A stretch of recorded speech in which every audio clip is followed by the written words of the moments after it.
حسن اخلاق یہ ہے کہ رسول اللہ صلی اللہ علیہ وسلم نے فرمایا جو تم سے تعلق توڑے اسے جوڑو، جو تمہیں محروم کرے اسے عطا کرو، جو تم پر ظلم کرے اسے معاف کرو۔ اپنے ساتھیوں کو کبھی اپنے علم سے خوف زدہ مت کرو۔ ہمیشہ اس وقت بولیں جب آپ کو احساس ہو کہ آپ کے الفاظ جو آپ کہنے جا رہے ہیں آپ کی خاموشی سے زیادہ خوبصورت ہیں۔ بہترین انسان اپنے عمل سے پہچانا جاتا ہے، ورنہ اچھی باتیں تو برے لوگ بھی کرتے ہیں۔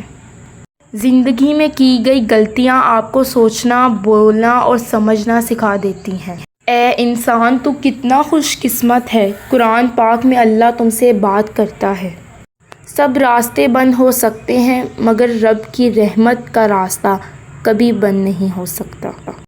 کسی بھی جگہ ہمیں چاہیے کہ الفاظ کا استعمال کرتے وقت ایسے ہی احتیاط کریں جیسے مچھلی کھاتے وقت کانٹوں سے کٹتے ہیں۔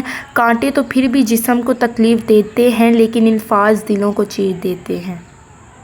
ضروری نہیں زندگی میں سبق سکھانے والے ہی ملیں، کچھ بہت اچھے لوگ بھی ہوتے ہیں جو آپ کو پھر سے لوگوں پر اعتماد کرنا سکھاتے ہیں۔ حکایات شیخ سعدی رحمۃ اللہ علیہ۔ میں پوری زندگی دو بندوں کو تلاش کرنے پہ بھی تلاش نہ کر سکا، ایک وہ جس نے اللہ کے نام پر دیا ہو اور غریب ہو گیا ہو، دوسرا وہ جس نے ظلم کیا ہو اور اللہ کی پکڑ سے بچ گیا۔ جب عبادت بوجھ سے سکون بن جائے تو سمجھ لو کہ تم کو اللہ سے اور اللہ کو تم سے محبت ہو۔ زندگی استاد سے زیادہ سخت ہوتی ہے کیونکہ استاد سبق دے کر امتحان لیتا ہے اور زندگی امتحان لے کر سبق دیتی ہے۔ حضرت علی رضی اللہ تعالیٰ عنہ نے فرمایا کبھی کسی کے سامنے اپنی صفائی پیش نہ کرو کیونکہ جسے تم پر یقین ہے اسے ضرورت نہیں اور جسے تم پر یقین نہیں وہ مانے گا نہیں۔ میرا اللہ فرماتا ہے میرے سے کبھی نا امید نہ ہونا، میں کل کا دن تمہارا بہتر سے بہترین کرنے پر قادر ہوں۔ اچھے رشتے اور زندگی کے ہم سفر جب بھی ناراض ہوں تو انہیں منا لینا چاہیے کیونکہ جب بھی تسبیح ٹوٹتی ہے تو اس کے دانے چن لیے جاتے ہیں۔ انسان ایک ایسا غافل منصوبہ ساز ہے کہ وہ اپنی ساری پلاننگ میں بھی کبھی اپنی موت کو شامل ہی نہیں کرتا۔ یقین رات کتنی بھی اندھیری ہو، صبح کو کتنی بھی دھند ہو، پھر بھی سورج نکلنے کا یقین ہوتا ہے۔ اس طرح مشکلات کتنی بھی بڑھ جائیں، حالات کیسے ہی خراب کیوں نہ ہو جائیں، اللہ کی رحمت کے آفتاب پہ ہمیشہ یقین رکھنا۔ سب سے پہلے اس انسان کو خوش رکھو جس کو روز شیشے میں دیکھتے ہو کیونکہ زندگی میں آپ کا خیال آپ سے بہتر کوئی نہیں رکھ سکتا۔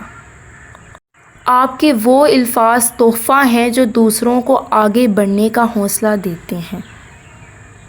اللہ تعالیٰ کو زبان اور دل کا سخت ہونا پسند نہیں، اس لیے اللہ نے ان دونوں کو بغیر ہڈی کے بنایا ہے۔ جس شخص کو اللہ کے ہر کام میں حکمت سمجھ آ جائے وہ زندگی میں کسی بھی واقعے کے رونما ہونے پر شکوہ نہیں کرتا، صرف تسلیم کرتا ہے مصیبت کا مقابلہ صبر سے اور نعمتوں کی حفاظت شکر سے۔ حضرت علی رضی اللہ تعالیٰ عنہ کا قول ہے دولت کی مستی سے اللہ کی پناہ مانگو کیونکہ وہ لمبی مستی ہے کہ جس کے نشے کو سوائے موت کی کوئی دوسری چیز نہیں اتار سکتی۔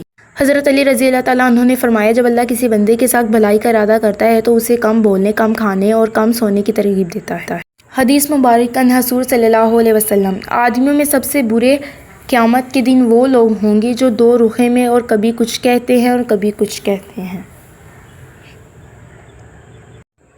آج اگر میری زندگی میں دکھ نہ ہوتے تو میرا اللہ کے ساتھ دعا کا رشتہ کیسے بنتا؟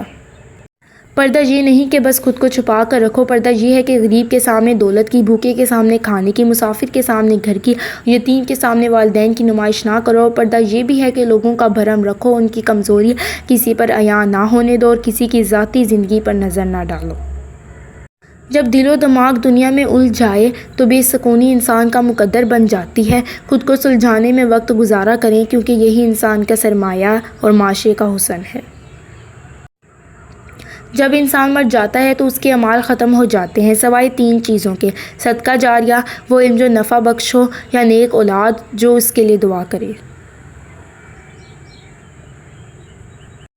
حضرت بایزید بسطامی رحمۃ اللہ علیہ سے کسی نے پوچھا کہ آپ بھوک کی کیوں اتنی تکلیف کرتے ہیں؟ فرمایا کہ اگر فرعون بھوکا ہوتا تو انار بکم العالی میں خدا تعالیٰ ہوتا، ہرگز نہ کہتا۔